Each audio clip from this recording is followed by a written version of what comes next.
morning, everyone. Thank you so much for coming to our first morning coffee for 2023. And we couldn't start out the year without honoring the incredible Vikki Vargas. I'm so excited you're in the house this morning. Thank you. Before we get into the questions, I did want to kind of set the stage a little bit. And I'm not a big fan of reading people's bios, but Vikki has been with the KNBC for over 40 years. And she's been in our living rooms, in our homes, in our television, telling us the news of our county for so many decades. I'm not aging you. Yeah, you just did, It's but go just on. really impressive. I want to read an endorsement from one of your colleagues because I think she really embodied what we saw come through the screen every day. Vikki has set the standard. This is from NBC4 Vice President of News, Renee Washington. She said, Vikki has set the standard for journalists. Her work ethic and integrity are unmatched. 40 years in the business, and she still gives more than 100% every day. There's no replacing that. So Vikki, they have to replace you. Can you tell us, let's start our time out. Why did you retire? Why did you choose now? And what does the future hold? Can you take us through that whole process and what you're up to? So there was a lot of chatter. Brenda and I had a pre-conversation. There was a lot of chatter on social media that we were forced. And no, in this case, everyone who left jumped. They weren't pushed. Comcast Universal had to get $1 billion off the books. $1 billion. So the offer was made to anyone who was 57 years old and had at least 10 years with the company. I can tell you that between the two stations in LA, KNBC and KBEA, 60-ish people qualified. 24 of us took it. So the faces you saw, the 5, 6 of us, that's only a fraction of the people who said, okay, forgive me too, I'm out. For me, the timing was also partially based on my husband's health. He had scheduled a cruise at the end of December. He said, okay, we got to figure this out. It's going to be time for you to retire. How many good years are we going to have left together? Fine. So I ended up retiring and then jumping on a cruise ship, which I thought was perfect timing. It really was. We were like, where's Vikki Vargas? Where's Vikki Vargas? She's in Mexico, ladies and gentlemen, enjoying her first month of retirement. Yeah. So it was a double-edged sword. I was ready. You want retirement to be that magical, wonderful thing, and it can only happen if, your health is good and you have some time with your other one. So. Well, speaking of your other one, she just told me she's been married 36 years. Mm-hmm. So congratulations. Thank you. That's an accomplishment. So he's been with you your entire time at NBC, and you've managed to raise a daughter and balance news. So take us back. What got you into journalism in the first place? And then maybe tell us a little bit about your first years at NBC, and we can talk more about major milestones and things as we go on. Don't laugh at this, but my mother planted the seed. I was young, not quite high school, and I was watching the news on TV, as we all used to do, remember? And I saw Tawny Little on Channel 7, and she said, oh, you'd be good at that. And I went, okay. In high school, the people who were probably in the category of moving into broadcasting were really geeky. I mean, I don't want to hang out with those people, not in high school, right? By the time I got to college, I had blinders on. Went to Cal State Fullerton, communications major. At the time, it was a radio, TV, film emphasis. And I had 2 internships in college. I just always loved the idea of being out and about and writing and connecting with people.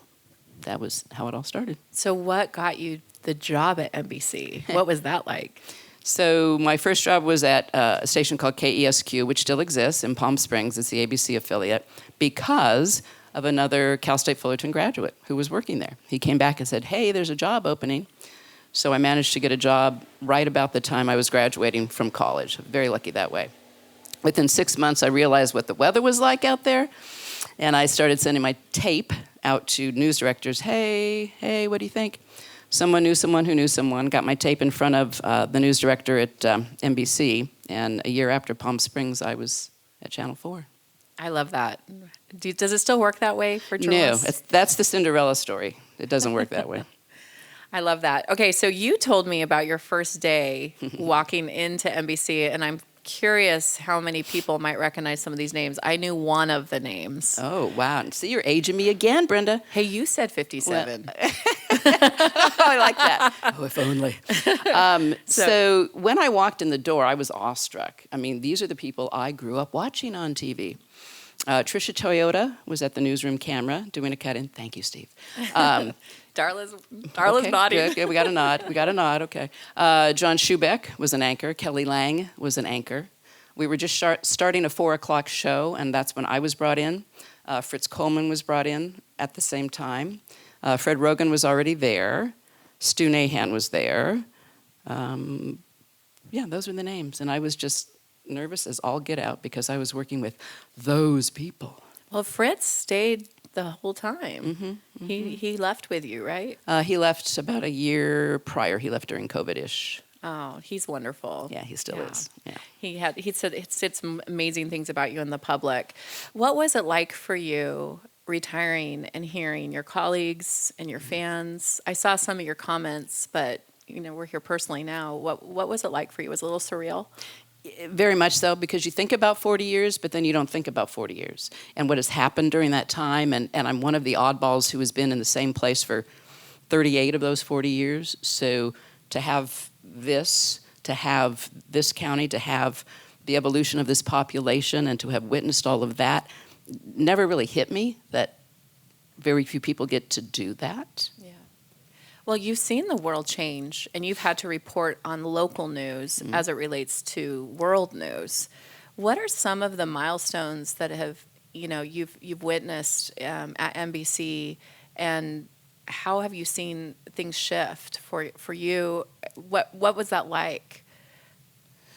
Most recently, let me think. Maybe the Kobe Bryant helicopter crash.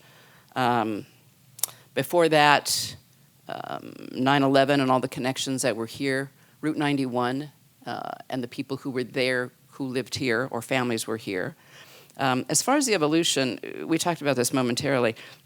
Everything today and truly into the future is driven by technology. Nobody watches appointment TV anymore. Who sits down? Raise of hands. Who sits down at 4 o'clock in the afternoon to turn on the TV? Thank you. So all of that is changing. If I had my phone, I'd say you can get anything you want here, right? And honestly, they're still kind of trying to figure it out. There are streaming services. Any of those milestones, I think, are kind of marked by the changes technologically that we're seeing. Yeah. What were some of the big stories that are the most well, they might not even be big stories. What were some of the most meaningful stories that you've covered over the years? Wait, I took notes. So I looked back last night and I laughed because, again, that 40-year thing, I started when I was 2. Let's just get that out there. When I started, there were 2 million people in this county. 40 years later, there's almost 3.2 million. Let's keep it going, people. We are now 30% Hispanic. Nearly half the homes in this county speak a language other than English. And it's been so fun to look at that evolution and to see, oh, look, we're growing up. We're growing up, people. We talked also earlier, I said, the one thing I've always had to deal with, working in Orange County, but working for an LA station, is to get them to understand the stereotype isn't there anymore. Don't try and make this some Republican bastion of John Birch conservatists. It is not. It's evolved to those statistics that I talked about, and it's now predominantly a Democratic county. So that, I think, to me, has been one of the biggest struggles over all these years. I saw it because I lived it every day. They're, 60 miles away, not understanding that, things change, people change, life evolves. Do you feel like NBC, with you, you were the bureau chief as well as the reporter. That means I'm the only one in the office. Go on. I know. I was giving you accolades that you deserve. You got to determine which stories you covered, correct, as the bureau chief? Not always. That's another evolution. Newsrooms, every newsroom is run differently. And through those 40 years, sometimes it was run by reporters who got to tell management, no, This is what I think we should cover. And sometimes it's run by producers, which is where it was when I left. And then sometimes it's run by the assignment desk. Hey, this is all we have time for, and this is what the crews are who are available. We have to make the decisions based on that. So to answer your question, no. In the end, I didn't get to choose. It was barely 50-50. Do you feel that there was a healthy weight put on Orange County, or was it pretty much one story a day? So the difficulty here, and I'm going to maybe jump ahead to one of your questions. In the beginning, we kind of had a demographic of everything from Santa Barbara to San Diego. We would go as far as Ventura County, Santa Barbara County. We would go as far south as San Diego County. Orange County's in the middle. So I would tell PR people way back when, your story has to rise above anything that's happening in that huge geographic region, right? To this day, your story has to rise above anything that's happening in LA, Riverside, San Bernardino, Orange County. Because we're all in one newsroom. Resources are not what they used to be. In order for me to do a story that's maybe Orange County specific, it needs to have legs and tentacles that others in those areas would understand and be connected to. So do you feel like PR people started to get it, or do you still feel like you're sifting through a lot of nonsense? Well, I don't get news releases anymore, which is an odd thing. That's true. Yeah. That's true. You don't have to get, it's weird. No, I was talking to Kristen earlier. I said, for me, the change, the ultimate pivoting point was during COVID, when we needed you. We needed you to tell us where things were happening, how people were dealing with, what the hospital had in the queue, what YMCA was doing to have children be able to get out of the house. All those stories came about because I think we finally, forgive me, crossed the line and needed you. And those who responded got their clients on the air. I love that. There's always that push-pull between journalists and PR people. But I do feel that, when you have worked the years that you have, and we see this with other journalists in the area, we respect each other. And we aren't going to give you news that we don't think is going to be newsworthy. We know that often you can't cover it. But with the new guard of journalists coming in, there is this bigger divide between their willingness to work with us versus a more seasoned journalist who understands the power of having a good PR person that you trust. Can you talk about the things that really worked well for you as a journalist working with a PR person? I think those who got it realized that every story had to have a character, not a victim, but a person. If I can't tell your story without including a person, I don't want statistics, I don't want studies, I don't want the esoteric in the big world of global warming. I don't want that. I need the person who is morphing their house because of whatever the product might be, creating something different from the person within whatever the nonprofit might be who's benefiting from. That has to be where you start pitching your story. I love that you said that. So I'm looking at all my clients. When we sit in those meetings and we say, we need a testimonial, you heard it from her. We didn't make it up. Yeah.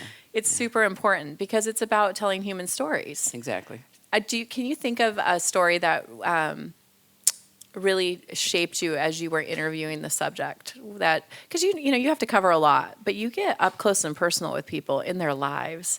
Was there something that just caught you off guard and has made an impact on you? Yeah, I'm going to need a tissue. Oh. Going back to the Kobe Bryant crash, do you realize everybody on that helicopter was from Orange County? Yes. Every single person. Well, LA swooped it up, but of course Kobe has his history in LA. So it was all about him for a while. Until the memorials started, until the vigils started, and suddenly Vikki was going to event after event, having to tell the story from Orange Coast College, from Mariners Elementary School, all of it. And one night there was a vigil for Alyssa Altobelli. She was the daughter of the coach from Orange Coast College. And it was little girls, and they were crying. They were signing their little documents, and thank you. They had balloons, and it was going on. And my gosh darn 5 o'clock producer said, let's go live. I'm like, I have a daughter. thanks. And I lost it. I lost it on the air. And I realized afterwards that even after 40 years, the Teflon starts to get a little thin, right? You're a human being. And to experience all those little girls' faces all at once in so much pain, I thought, oh, I can't do this anymore. Yeah. And I came to find out, because I had to see a psychiatrist, I came to find out it's called vicarious trauma. Mm-hmm. Reporters aren't as tough as you think. Mm-hmm. He said to me, he goes, Vikki, it's like firefighters and police officers. Police, I think, may see it firsthand. Firefighters, not always. He said, you're vicariously living the trauma of the people you interview. Yeah. So I stayed in it for a couple more years. Yeah. But it was just interesting to me that he was so able to understand what I was going through. Yeah. He said, you can't keep it in all the time. Yeah. Well, you're a first responder. I mean, do you... But I don't put out the fire, and I don't stop the bad guy.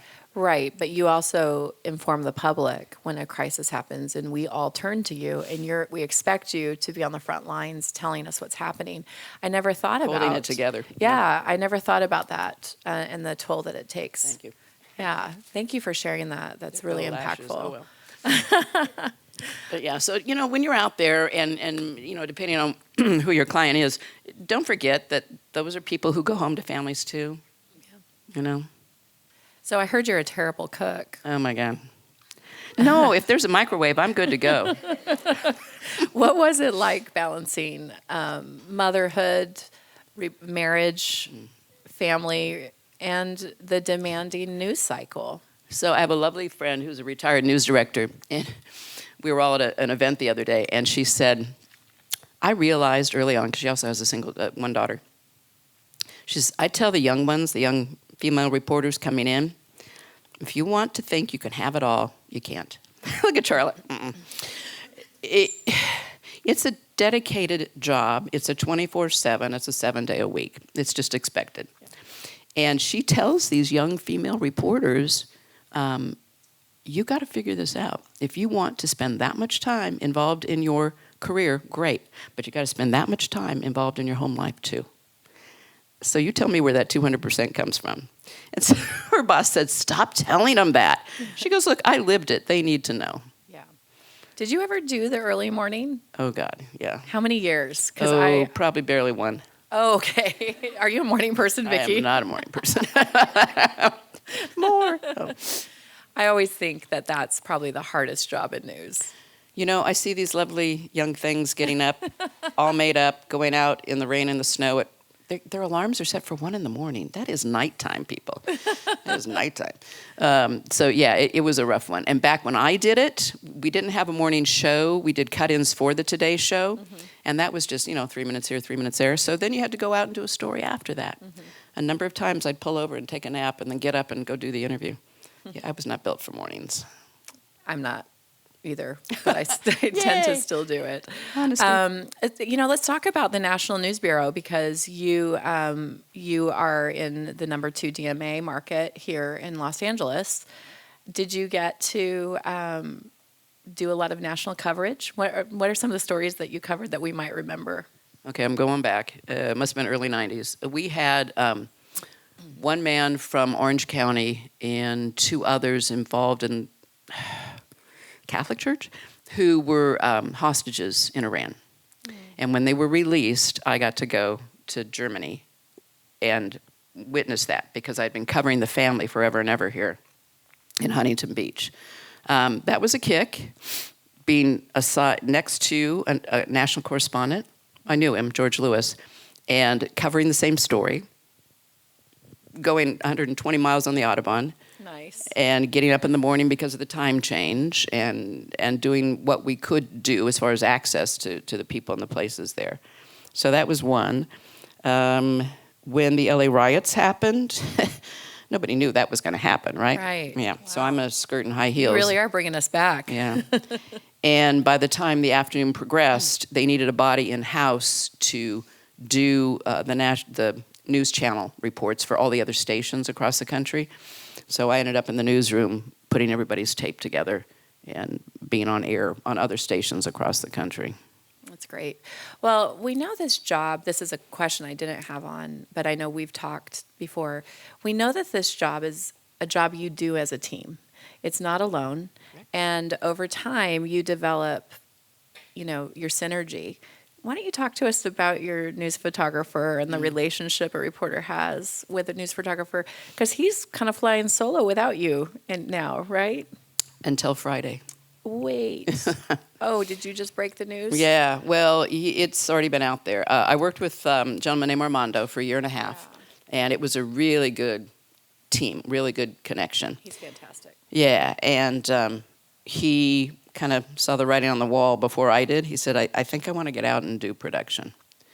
I said, oh, well, I'm leaving too.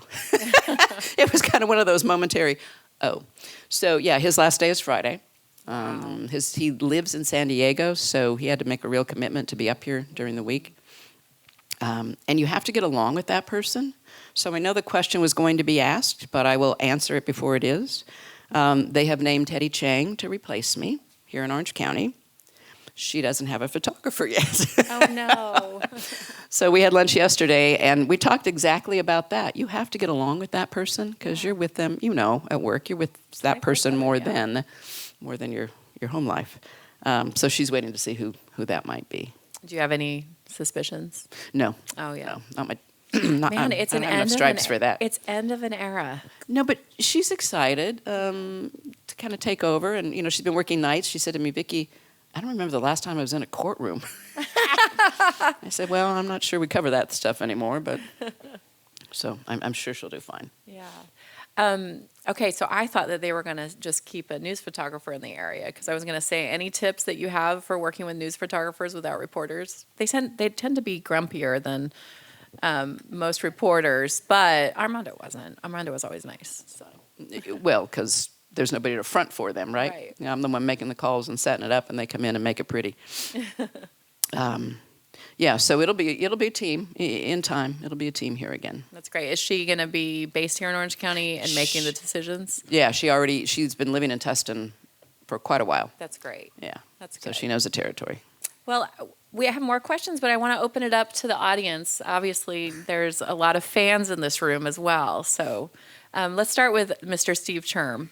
Steve Term asked, as a Titan and as a fellow, communications journalist, what would be some of the advice that you would give an aspiring journalist? Did I say that right? So I'm very fortunate that many years ago, the station and I got together and endowed a scholarship at Cal State Fullerton, which is for a broadcast journalism student. I contend we need to change the name of that scholarship because broadcast is such a foreign term now. Oh, no. And my most recent recipient keeps sending me her videos. I'm like, oh, dear. Are they not teaching you the way to tell a story there? I'm a little concerned. What was said to me, I think, 40 years ago is still relevant today. I would rather see a reporter have an expertise in something than simply learn how to write and do a little stand-up. And granted, after 40 years I know a little bit about a lot of things, right? Enough to start the cocktail conversation, enough to question whether you're telling me the truth. That just evolves in doing it. I keep saying I'm a bricklayer, and I made so many fences over the years that I got pretty good at it. I just hope, and it's so hard to take them out of that, Steve. It's so hard to take them out of that. Go get a degree in political science. Go get a degree in history. Go get a degree in some language, anything. Just so you have that in the back of your mind. As my mentor once said, you're so much more valuable when you know something to communicate than simply know how to communicate. That's really good advice. It's interesting. I'll keep opening it up, but I want to make a comment. I've told my friends a lot of times as PR people, especially in an agency where you have multiple clients, I end up becoming really annoying because I seem like I'm a know-it-all. Because I know enough about subjects to be able to engage, and I know enough about something to know if it's off. And then I'm really annoying to be around then.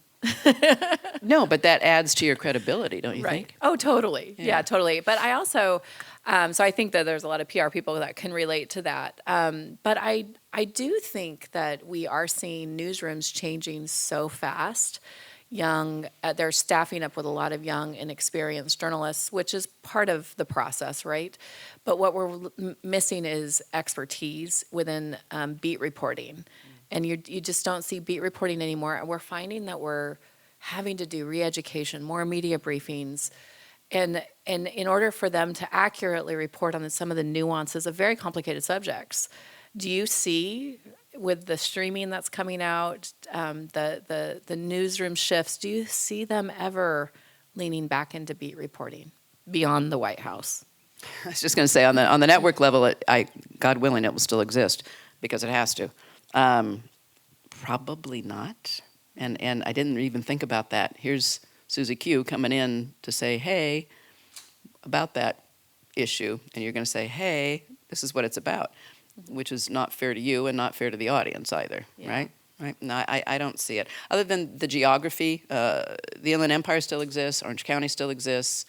Beyond that, they're toying with Long Beach because it's kind of a forgotten area. It really is. I know. Let's talk about stuck in the middle. But we tried that for a while, and again, that's one of those evolutions that went through the newsroom. You handle education, you handle science, you handle business, and then it just all dissolved. You know, you have Denise Dodor, right? She's health. I know that some... She's at the other station, I'm just letting you know. I just was, as I said it, I'm like, I think that's ABC. Oops. Well, then I'll say you have the entertainment reporter at KTLA. They've invested a lot in entertainment. And that makes sense, right? Because we have the entertainment capital here. But I don't see people really specialized anymore, even in our local papers as well. And so it's getting harder and harder. That's interesting.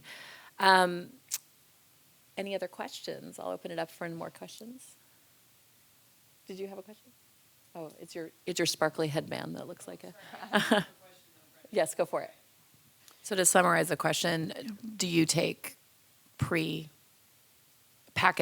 material, and how does that hit as a journalist? It's so funny. It's a 180.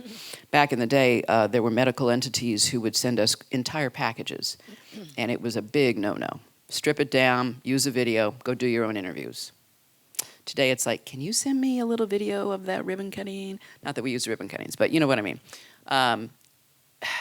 It concerns me, as it should. I don't want to see, forgive me, your agenda on my station without a filter going through it and picking out what is and isn't truth. On the other hand, here's my segue. One of the things I dreamt about in retirement was being able to cherry pick the best parts of this job. And the best parts of this job are not flood, fire, disaster. They're those people stories we talked about. So Armando and I are toying with this idea of doing those kinds of stories for entities maybe like your clients and encouraging you to forget about TV, to, oh, look, she's smiling, to create your own YouTube channel, to put yourself out there on social media, to cause your own agenda to be told your way. It doesn't need to be on TV. It's a different filter. So here's my quotes from those former news directors. They said, the Nielsen's are a joke. They can't monitor like in the past.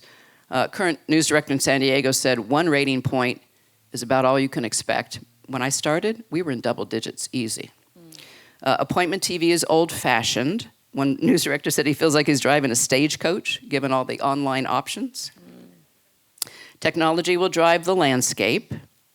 Accuracy still counts for news, but the biggest threat to journalism is a lack of trust. And so if that's the case, I say, why do you all want your clients to be there? I can say these things out loud now. Okay. And to add to that, I have a friend who's still at the station. He runs the channel they call LX, very, very hipster, very up to date on all the technology. He said, Vikki, my next goal is to do my LX newscast completely with AI. Oh, my goodness. And he showed me an example of it, and I went, oh, I'm so glad I got out when I did. But the intrigue with the technology, again, is going to have to be considered. That's the only bomb I wanted to drop, is to think about doing it on your own. Yeah, we call that, so there's the pesos model that we use, paid, earned, owned, and shared. Okay. And so obviously the advertising's paid. Earned is yours, is the NBC. It's earning coverage on other outlets. Shared is social because you put it out there and people can share it and then you don't have control. And then owned are the things that you own, your website, your YouTube channel, your other things. But there is nothing like that third-party credibility of a news station saying that you were worth putting on their air or their stream now, not the air. How do you see NBC shifting with their streaming service? What are some of the early indicators in the newsroom about this on-demand kind of news coverage? I get the emails when news breaks now. They're using email more. They're writing stories and then linking to broadcast on these stations. How are you seeing a lot more writers or are on-camera reporters writing? I think that's where things were headed when I left, because again, resources. People are going to have to do both. It was interesting in talking to someone who was on our assignment desk, became a news director, and now he owns a radio station. He said, "Vikki, tell them this." He said, "Tell them getting their client on TV is vanity for the client, and tell them that the only way you get traction is to do it on your own or do it through social media. That's where you're going to be able to spread your story faster, quicker, and beyond." That's interesting. Except now Facebook and Meta makes you pay to get that, so sometimes it's hard to do it. But I agree with you. It's a changing world. Technology is driving everything. Do you see more writers in the newsroom that are just focused on writing, or are on-air journalists? Are they taking your written story and putting it online? When I left, I write a script. It goes into the newsroom where anybody can see it. The online folks would take that script and make it into a print story. But when I was leaving, they were trying to make the reporters do that as well. Interesting. I don't know that there'll be any more of one or another because somebody has to go out and feed the beast. Somebody has to stay in and get it online. Yeah, that's interesting. I think that we've just seen so much change in the last 10 years and even just 3 years. What is, I'll open for questions before I go on. Sorry, I want to make sure this is interactive.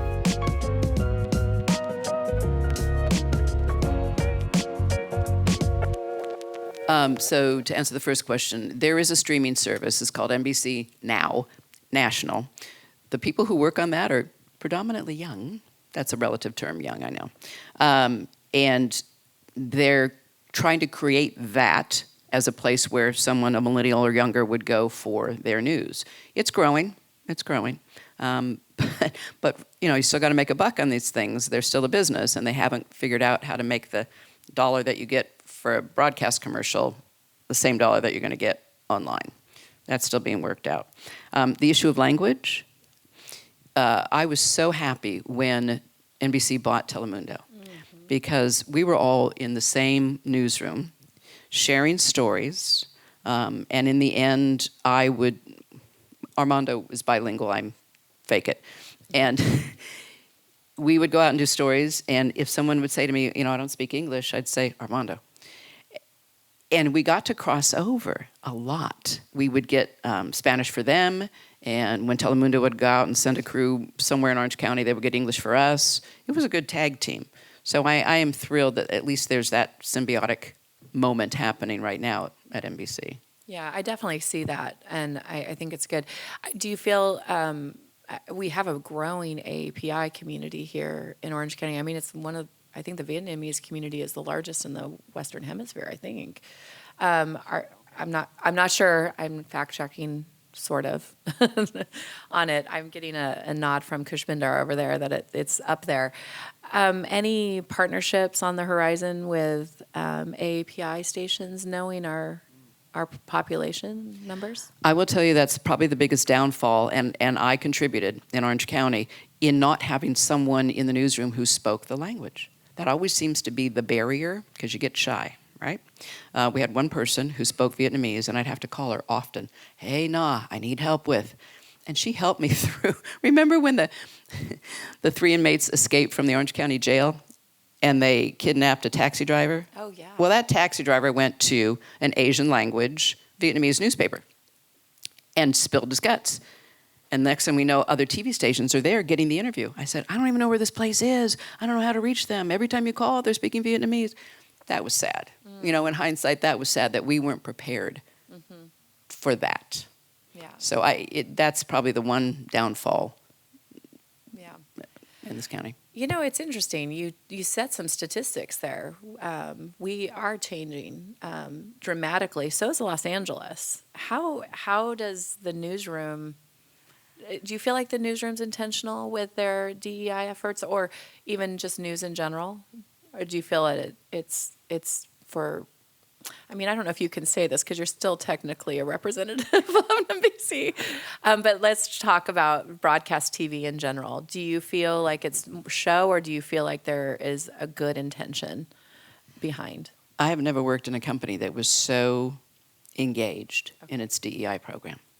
Now, that's on a national level. In fact, I just had dinner the other night with our head of DEI. And I love that they're sincere about it. That's great. I mean, the training we have to go through, it's not just numbers. And I'll be honest with you, it was numbers when I started. Ooh, you're a brown one. We need you. It's beyond that. And so I feel very good about their commitment to.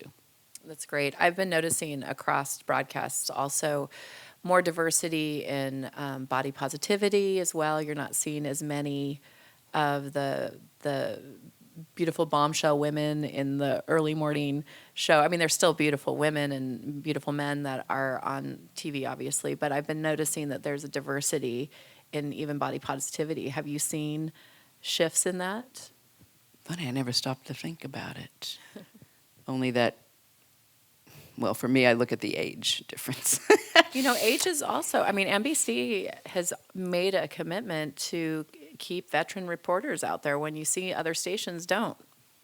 Yeah, there's a longevity and a legacy that we became over the years.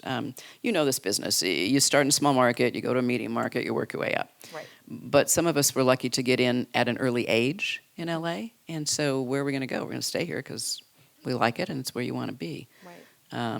Some other stations have had maybe a little more turnover, and that's why maybe they have a younger reporter base. Yeah.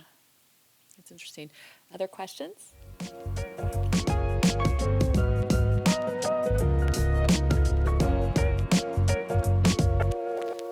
Like anything else, know your reporter. Know who you're pitching to. Know if it's the kind of thing you've seen them cover in the past. I got pitches based on that. Well, you did a story on. I'm like, oh, you watch me. Thank you. Time of day, you know, it depends on how the world is evolving. We would have a meeting at 9 in the morning to decide what we're going to do for the day. We'd be done by 9:30.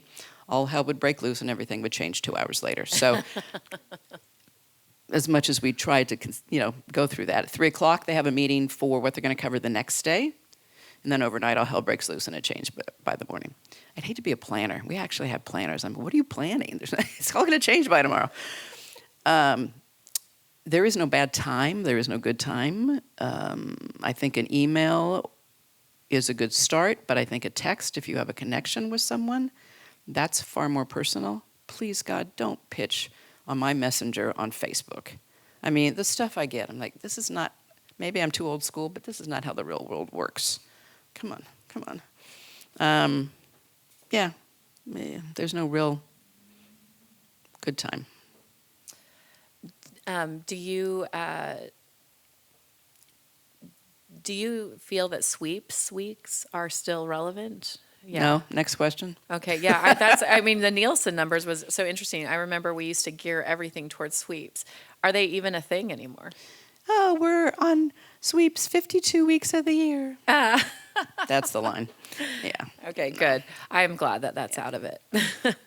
So New York Times, I don't know if you follow New York Times much, but they are doing a whole series on AI, and they released a story, I think, earlier this week, or we're only on Tuesday, I think this weekend, about AI creating actual news reports and it was something from China, and it was kind of a deep kind of test, but it was using journalists in a fake news station that looked credible, putting it out on Facebook, and it actually had happened. The nuancing, obviously, you can pick up on it, but with this QAnon, post-QAnon world, all of the misinformation that was out during the political season, are you nervous about the world? No, I contend it's on you. It's on you to do the research as to where this information is coming from. It's on you not to accept it at face value. And I say you, I'm meaning the general world out there. And if you're just going to accept this, there's nothing I can do to change that. But I always question authority, and that's just how I am. Yeah. Let's talk about, because I think the misinformation world, it's been hard to navigate. I know many of you as journalists, I know the ethics and the standards that you abide by. You don't let us off easy, Vikki. You never have. And I can tell when you start to question, I'm like, oh, she's getting her investigator hat on right now. Can you speak to the credibility of the ethical standards of journalism and help people understand that that code still exists and it's not just on you, you're accountable to a standard? You know what I always wish when I heard you talking about your accreditation? I'm like, why isn't there that for reporters? I thought there was. No. Oh, no. Okay. No. Just look college degree and you're good to go. I think it's in a reporter's soul. Yeah. You don't want to be taken advantage of by a PR firm. You don't want to be taken advantage of by a politician. You want to hopefully tell the truth. And as one person said to me, the more difficult part is to do it in the same voice level of the person who's giving you that information. If they're wild and crazy and passionate about their cause, you need to put that out there. If they're so-so about their opinion, again, it's hard to do that, but you need to be that to be part of your story as well. It's just innate, I contend. But you're held as a reporter to a standard by your station, and you also have to fact check. And if you don't, there's consequences, correct? In 40 years, I had one retraction. One, yay. Well, that's a great thing. Never got sued. Shot a building that was the wrong building connected to a story, so that was our retraction. And there is a copy editor, and over the years, some are really good, and some are like, yeah, good enough. That's the person who has your back when you come back. And when anybody in the newsroom would question my story and my statistics, I'd go, okay. Sometimes they were right, sometimes I was right. But just to have that backstop is probably the only real time when your ethics and your information are validated. Have you seen the news, the fact-checking sites? How do you feel about them? Okay, again, maybe I can say these out loud. It goes to the credibility of whoever's doing the fact-checking. And I contend in some cases there's an agenda, regardless. Yep. I think I've seen that. Any other questions before we wrap up? All right. Vikki, what is your hope for Orange County as you say goodbye to this era? What do you hope? Two things. In my 40 years, the Angels won the World Series once. I'm a bit of a baseball freak. I'd like to see that happen again in my lifetime. And secondarily, to somehow have the county get out from under the umbrella of LA. And I know at 3.2 million people, we're not there compared to a city of, 4 million? I'm sure that's right. But to be able to become its own entity and a powerhouse on its own, that would just be such a thrill for me to see that evolution happen. I'm not sure that'll happen in my lifetime because we are always going to be under the umbrella of what's happening in LA and the surrounding areas. So that would be a dream. That's great. Well, thank you so much for your time this morning and just the years of telling the stories of our clients, of our neighbors, of our friends. You truly are an icon and will remain so in my career, and I know everyone here in this room and beyond. So thank you. Thank you. Thank you for having me. Appreciate it. Thank you.